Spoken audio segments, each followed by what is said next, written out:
Assalamualaikum warahmatullahi wabarakatuh. Halo semuanya, kami dari kelompok 8 akan membawakan materi tentang kewibawaan dalam pendidikan dengan anggota saya, Tiara Santika, dengan NIM 223223006 dan rekan saya, Ristiani, dengan NIM 223223012.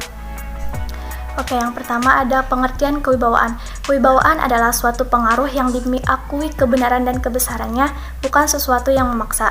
Kewibawaan adalah suatu daya mempengaruhi yang terdapat pada seseorang, sehingga orang lain yang berhadapan dengan dia secara sadar dan sukarela menjadi patuh dan tunduk kepadanya.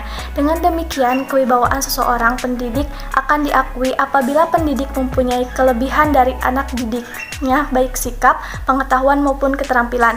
Kewibawaan hanya dimiliki oleh manusia yang sudah dewasa, suatu kedewasaan rohaniah yang didukung dengan kedewasaan jasmaniah. Oke, yang kedua adalah pelaksanaan kewibawaan dalam pendidikan. Pelaksanaan kewibawaan dalam pendidikan harus berdasarkan perwujudan norma dalam diri si pendidik.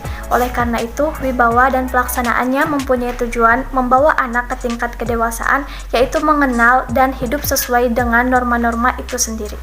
Selanjutnya, fungsi kewibawaan dalam pendidikan. Fungsi kewibawaan dalam pendidikan yaitu membawa si anak ke arah pertumbuhannya yang kemudian dengan sendirinya mengakui wibawa orang lain dan mau menjalankannya.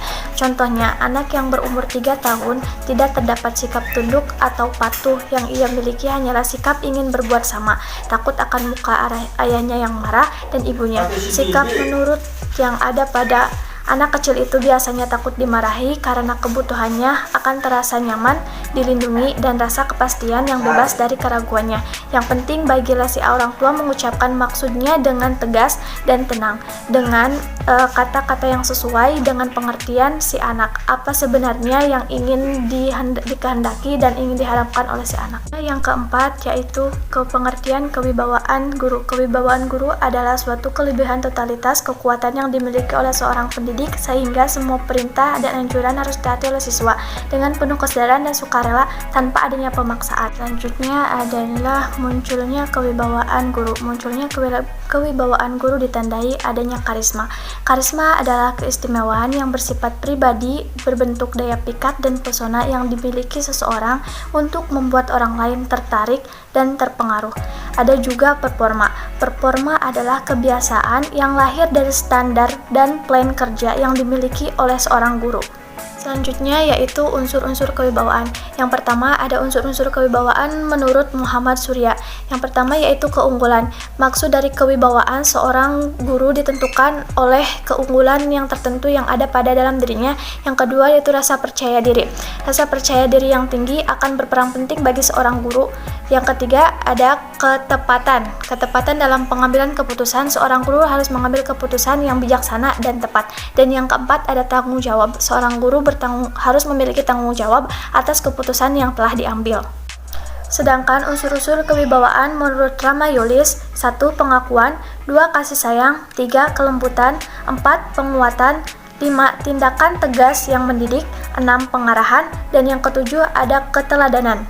Oke, yang terakhir adalah faktor-faktor kewibawaan. Faktor-faktor kewibawaan ada 3.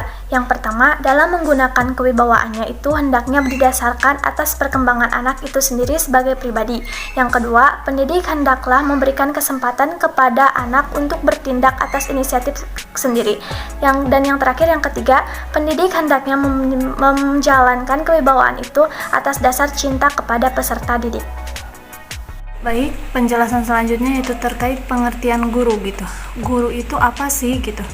Nah, guru itu adalah seorang pendidik yang profesional dengan tugas utamanya itu mendidik, mengajar, membimbing, mengarahkan, melatih, menilai, dan mengevaluasi anak didiknya gitu. Nah, sudah jelas dari kata mendidik, membimbing. Jadi seorang guru itu ya memang tugas utamanya itu mendidik, melatih, membimbing anak didiknya dari yang tidak bisa menjadi bisa gitu. Selanjutnya peran guru. Peran guru itu adalah tercapainya serangkaian tingkah laku yang saling berkaitan yang dilakukan dalam suatu situasi tertentu serta berhubungan dengan kemajuan perubahan tingkah laku dan perkembangan siswa menjadi tujuan. yang mana guru itu sangat berperan dalam membantu perkembangan peserta didik gitu untuk mewujudkan tujuan hidupnya secara optimal. Jadi gini, maksudnya itu berarti peran guru itu ya yang dari pengertian awal saja, guru itu melatih, membimbing. Nah, peran guru berarti kan melatih, membimbing, mengubah dari yang tidak bisa menjadi bisa. Jadi merubah peserta didik atau memberikan ilmunya ke peserta didik itu ya, yang tadinya peserta didik itu tidak mampu, tidak bisa. Nah, dengan adanya guru mereka menjadi bisa gitu. Yang ke-10 itu ada pengertian motivasi belajar. Kalau ngomongin terkait motivasi gitu, motivasi itu kan berarti dorongan buat kita gitu dalam melakukan segala sesuatu gitu. Nah, pengertian motivasi itu sendiri apa sih? Motivasi itu suatu dorongan yang timbul oleh adanya rangsangan-rangsangan dari dalam maupun dari luar, sehingga seseorang itu melakukan atau mengadakan suatu kegiatan gitu, suatu aktivitas yang lebih baik dari sebelumnya gitu.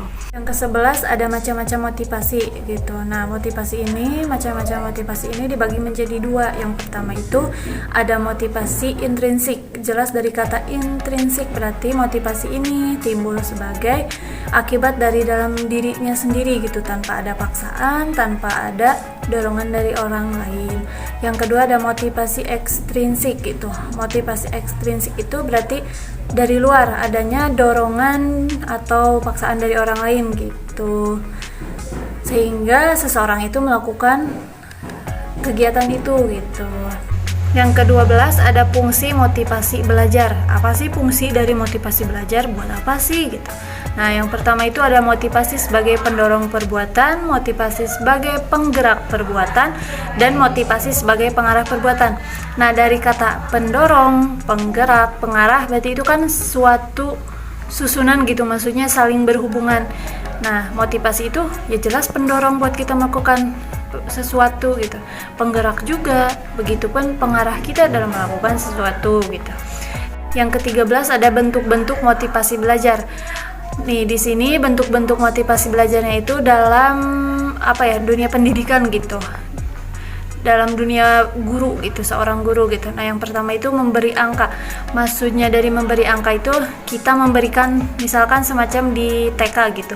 Nah, berarti kita memberikan nilai dari semacam tulisan mereka ataupun gambar mereka gitu. Terus yang kedua, hadiah dalam pendidikan. Hadiah semacam si anak ini berprestasi. Nah, sebagai motivasi belajarnya itu maksudnya sebagai apresiasi kitanya itu berarti kita memberikan hadiah kepada anak tersebut gitu.